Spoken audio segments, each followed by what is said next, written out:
Down here, welcome back to another video. Today I'm going to be telling you what gear I use, both in real life and gaming. So, basically the first thing, obviously, I use Minecraft. I always try to use the latest versions. Right now it's 1.12. But when I have to play a certain mod pack, I do switch to earlier versions of Minecraft. Usually I do, for example, Feed the Beast. Sometimes it isn't updated to 1.12 yet.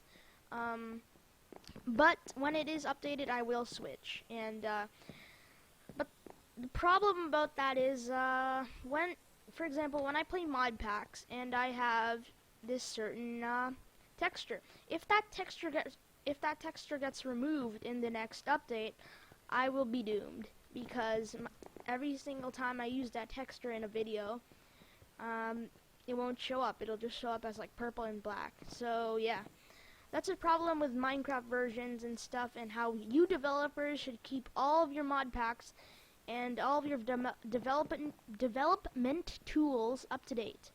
Also, Bucket doesn't have plugins that work, many plugins that work for the same version as you, so consider updating to Spygot or to Glowstone, I think another plugin hoster is.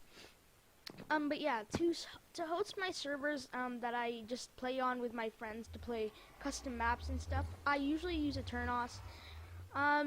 During peak hours, which is usually like after kids get home from school, usually Fridays, Saturdays, and Sundays. It's gonna take you about 30 minutes, so just leave yourself some extra time if you want to host using Eternos. By the way, I'll leave a link to all this stuff in the description, and yeah. Next thing, if you don't notice yet, which is pretty obvious, but if you didn't notice, I use this texture pack called Radiant Pixels. It's for 1.11.2 and 1.12.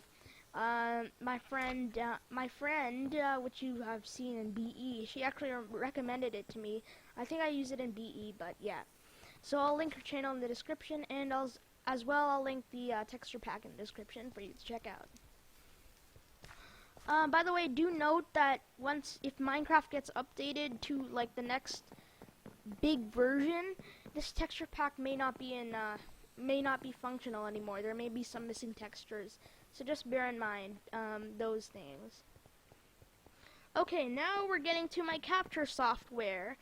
So my capture software is pretty self-explanatory. I use OBS recording at 1080p 60 to record all my Minecraft gameplays. And yeah, it's pretty butter smooth. It captures everything well, and yeah, I like it a lot. So go check out OBS. I'll link that in the description. To edit my videos, I use Premiere Pro CS5. I do all of the motion tracking stuff and all of the keyframes and stuff on Premiere Pro CS5. So go check that out. Actually, you might need to download CS6 if CS5 doesn't work, because it's pretty out of date. It's like, I think it's like 3 or 4 years old. But it works fine for me. It has all the tools that I need to edit my videos. And yeah, that's how I do all the keyframing stuff. That's why I like it, because it's like really creative and stuff, and you know, you can get creative with your videos. Okay, so if I'm not feeling lazy, I will usually edit my thumbnails using Paint Tool Sci. Paint Tool Sci is pretty self-explanatory as well. I just add in a few like transparent background pictures .png, and I insert them into my YouTube, into my image that I want to use as my background image. I usually add a few bits of text here and there, and I call it a day for my thumbnails. My mic, I'm using the Sony ECM PC V80U to record this video at the moment. It's a pretty good mic. The reason I like it is because it won't capture my computer fan noise as much, so I don't have to do so much background noise editing out. Using Audacity, because it's a very directional mic. It's dynamic. It usually only captures in one direction, so that'll be good if you have like a noisy computer to the right side of you or the left side or down. it won't really capture that much. You'll need to do minimal background noise editing, so I recommend that. It's also pretty cheap, and you just plug it in with USBs, plug and play. Okay, so for my keyboard, I use a Thermaltake Challenger Prime. It's a pretty good gaming keyboard, not mechanical, it's membrane, but yeah, I like the cool lighting effects and stuff, it's cool. But the only problem I tend to have with it is if you have like a liquid, if you have a liquid in and you touch the keyboard with it, with your liquids like on your hands, for example, water's on your hands or oil's on your hands from eating grease is on your hands from like eating like potato chips or something. Some of the keys will tend to get like smudged out, and like you won't be in for example, the A will turn into like a shadow. You won't be able to see it. It'll just like fade away after some time. But that's why I clean my hands. So if you're gonna get it, it's actually a really good keyboard. Everything's good. But if you're gonna get it, just mind that don't be too messy with it.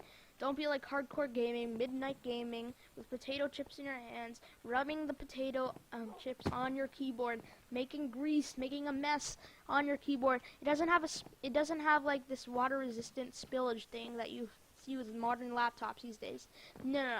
It's a very simple keyboard. I got it in Japan like in March 2015, so it serves me well. And yeah, I recommend that keyboard as long as you're not so messy.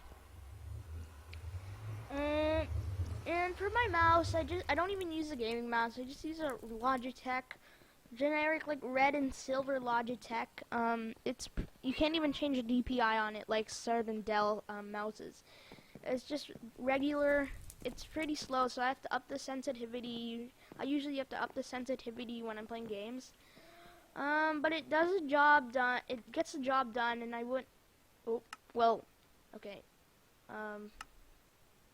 Okay, let's go on single player, I guess. It does the job done. It gets the job done, and yeah. So, why don't we actually here. No, I don't want it. Here. Okay. So yeah, that's just a generic keyboard that you see over there. It's really generic, nothing special. And the last thing on my list, the thing I use to capture IRL video.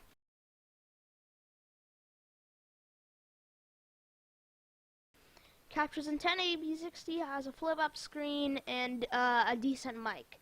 And all for a decent price of about $300 to $450. It has like an aperture of f3.5, so you may need some decent light, but that goes for every single point and shoot that is not like the Canon G7X, that doesn't have a wide sensor, that doesn't have as much aperture. That goes for almost every single point and shoot out on the market. So just be mindful of that if you're gonna get it based on my recommendation. Okay, so that was pretty much it. A little side note, I am filming this on OBS now, so yeah, I guess. Okay. Okay, guys, this has been Matt9. Subscribe, like, comment, hit that little notification bell, since some people's sub lists haven't been activated and showing my videos on there. So, you know, just hit the little notification bell if you want to be notified for every single video I upload. I try to upload daily this summer. I'm not sure if I can, because sometimes I have to go on, you know, little trips, but it's alright. So just stay tuned for more content, and I'll see you guys next time.